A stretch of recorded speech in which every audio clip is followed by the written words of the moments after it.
పెట్టి అయ్యగారి సుందర ముఖార విందం బొమ్మలు వేశారు. అది దగ్గర పిచ్చి పరాకాష్ఠ చేరిన గత ముఖ్యమంత్రి గారు చేసిన నిర్వాహకం ఏంటంటే పిల్లలు ఆడుకునే క్రికెట్ కిట్లు వేసుకున్న గార్డులు కింద గార్డు మీద కూడా ఆయన బొమ్మ వేసుకున్నాడు. అధ్యక్ష, చిన్నపిల్లలు వేసుకున్న గార్డు మీద కూడా ఆయన బొమ్మ వేసుకున్నాడు. అంత పిచ్చి పరాకాష్ఠకి కేవలం ఆయన ప్రచార ఆర్భాటం కోసం ఇంటింటికి అన్నారు. ఇంటింటికి ఇచ్చారా? గతంలో ఏ రోజునైనా వెళ్ళి తెచ్చుకునేవాళ్ళు, పొలం పనులకు వెళ్ళేవాళ్ళు, ఇతర వృత్తుల మీద వెళ్ళేవాళ్ళు వచ్చి వారికి అనుకూలమైన సమయంలో బియ్యం తెచ్చుకునేవాళ్ళు.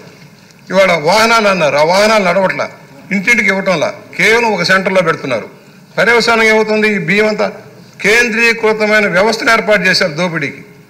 అదొక గత ముఖ్యమంత్రి యొక్క సారథ్యంలో నడిచిన అవినీతి చరిత్ర ఇది. దీని మీద ఎందుకంటే అధికారుల పాత్ర ఉంది దీంట్లో.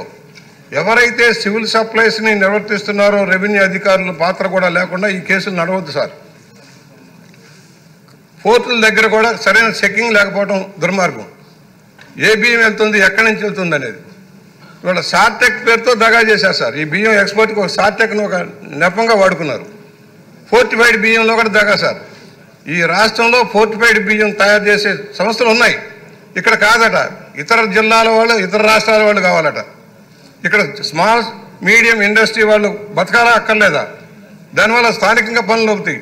ఈ సందర్భంగా తమ ద్వారా ఒక విజ్ఞప్తి కూడా చేస్తున్నారు అధ్యక్ష. రాష్ట్రంలోని ఏ కొనుగోళ్ళైనా ఈ రాష్ట్రంలో తయారైన ఉత్పత్తులు కొనాల్సిన అవసరం ఉంది, సివిల్ సప్లైస్ కానీ ఏ శాఖ అయినా. దానివల్ల ఇక్కడ